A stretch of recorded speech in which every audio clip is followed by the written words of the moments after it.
અમદાવાદમાં થયેલા ભયાનક પ્લેન ક્રેશની દુર્ઘટનાએ સમગ્ર દેશને હચમચાવી દીધો।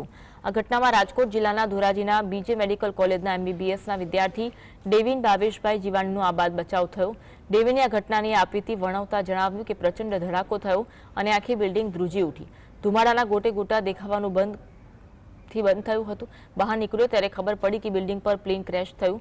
આ દુર્ઘટના ડેવિનથી માત્ર 200 મીટર દૂર ઘટી। ડેવિન હેમખેમ ઘરે પરત ફરતા તેના પરિવારજનો ભગવાનનો આભાર માન્યો, પરંતુ આ ઘટનાના ભયાનક દ્રશ્યો ડેવિનના મનમાંથી ક્યારેય નહીં ભૂસાય।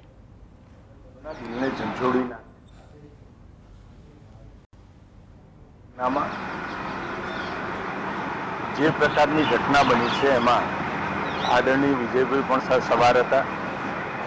અમારા માટે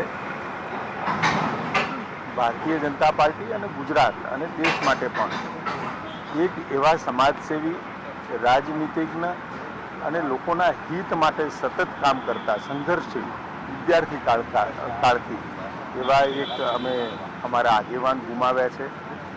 એમની સલાહ સૂચન એ કાયમ અમને મળતા રહ્યા છે। એમનો સધિયારો પણ મળતો રહ્યો છે। ખૂબ દુઃખદની આ વિપદા છે। પરમેશ્વરને પ્રાર્થના છે કે આ દુઃખદ પળની અંદર પ્રભુ બધી જ રીતે આ ગુજરાત અને સમગ્ર ભારત ઉપરથી નાની મોટી વિપદાઓથી બચાવે। સર ડીએનએ મેચ છે અત્યાર સુધી